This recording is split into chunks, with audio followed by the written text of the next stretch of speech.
welcome back to my channel. My name is Laura, and today I am doing my top 10 books that I read in 2018. Now, some were released in 2018, and some of them were older books that I read in 2018. So I have my tripod back, so I am in my living room. This is all my hardbacks from 2017 and 2018. Okay, number 10 is a nonfiction book.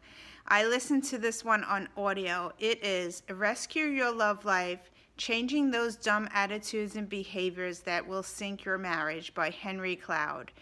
This one I gave 5 stars to. I really enjoyed it. It has a great message about marriage, and the quote that I have here written, it says, "You cannot change your spouse."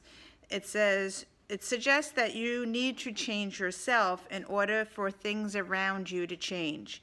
So I thought that was really amazing, and I really liked what this book gave as support. It's a very positive message, and to listen to this in the car, I thought it was very, very engrossing. It very helped me out a lot to change my thinking, and yeah, so that is my number 10 book.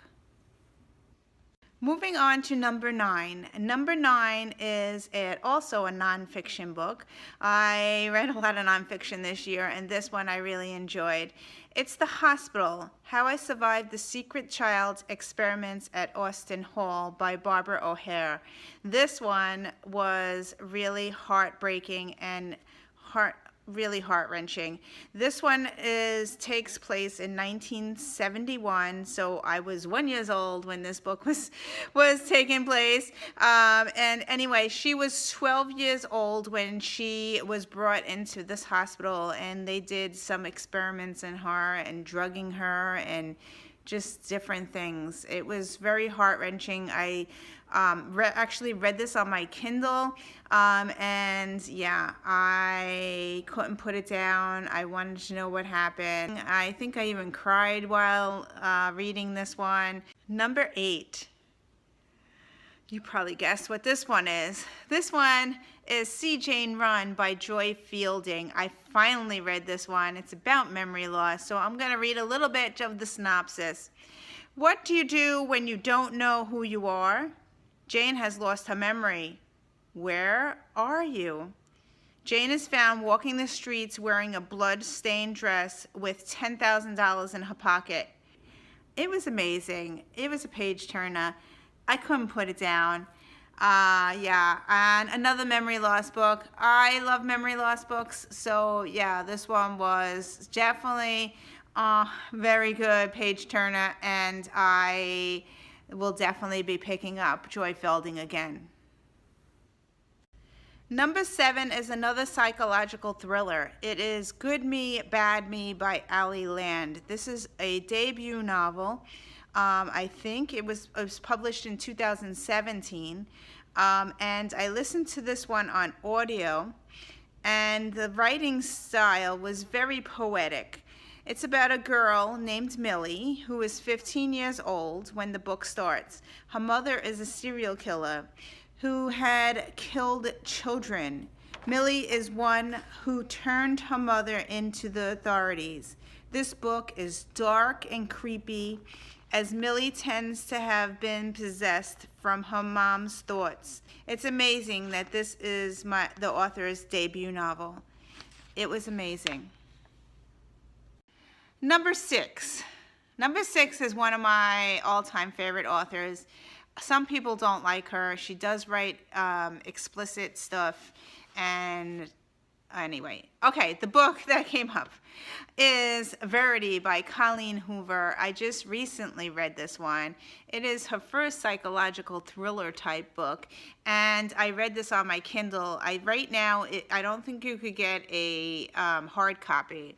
However, this one was a psychological thriller type book, and Lowen is this woman who writes books, and she gets this job of a lifetime taking over a famous author that can't write anymore, so she's going to continue writing her books using her name as a pen name because the main person, Verity, which is the person who had an accident, can't write anymore. It was thrillery, but I just warn you, there is sex in this book. It's not for the faint at heart, but Colleen Hoover, she amazes me.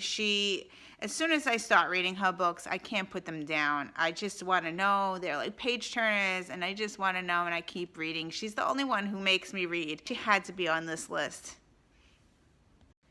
Coming in at number 5 is another psychological thriller. I love psychological thrillers because it makes me read.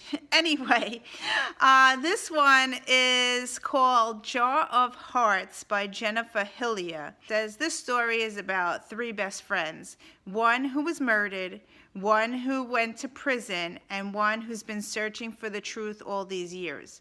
Now, I could not put this book down.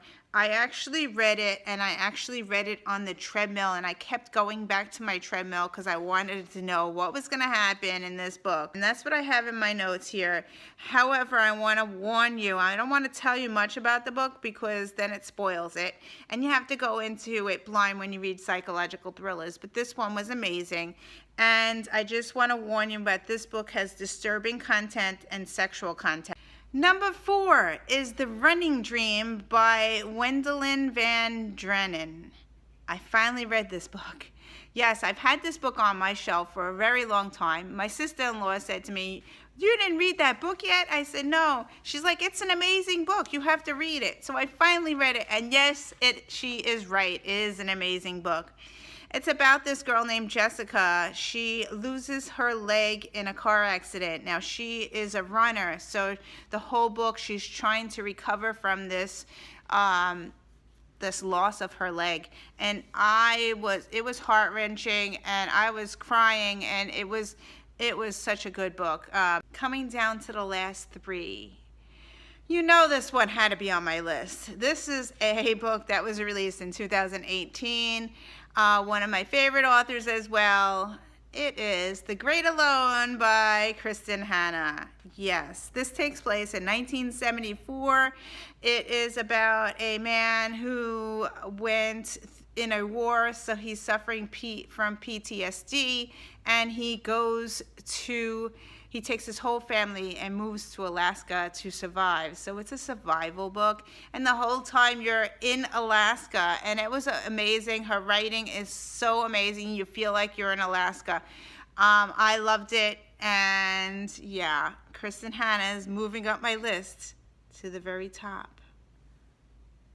Coming in at number 2, Kristen Hanna made it again. Yep.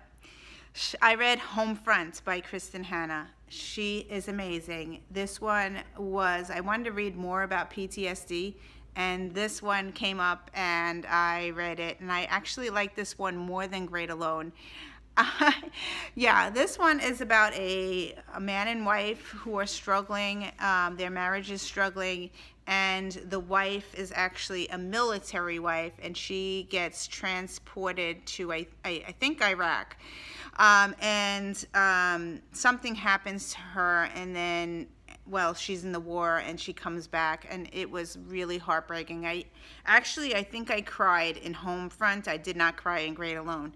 It was an amazing book. 5 stars. I am definitely going to be reading more of Kristen Hanna in 2019. My number 1 book for 2018, I just actually finished, and I want to say thank you to Elizabeth, who forced me to read this one. I was reading this one with her in September, and I finally finished it today. And I didn't want to make my video because I knew that this book was going to be number 1 So here I am. The book that I just finished for 2018, very last minute, Christmas Eve, I finished it. It's Redeeming Love by Francine Rivers. It is a Christian fiction romance book. I loved it. I devoured it. I couldn't stop reading. It's about this woman, Angel. She, in the 1850s, she gets sold into prostitution, and it's her progress, her survival, Yeah, it had a love story in there. It was a slow burn romance. Very slow. I'm like 450 pages. It was slow, I'm telling you. But I loved it. I devoured it. I couldn't wait to finish it. I knew it was going to be on my top 10. Actually, it made my top 1. I want to say thank you again to Elizabeth for picking this book out to read as a buddy read. Sorry, I read it very slowly. I don't read as fast as Elizabeth. Yes, and I read a lot of books at the same time. I have to be in the mood to read certain books. I love this one. So those are my top 10 books for 2018. Thank you for watching, and I will see you in another video. Bye.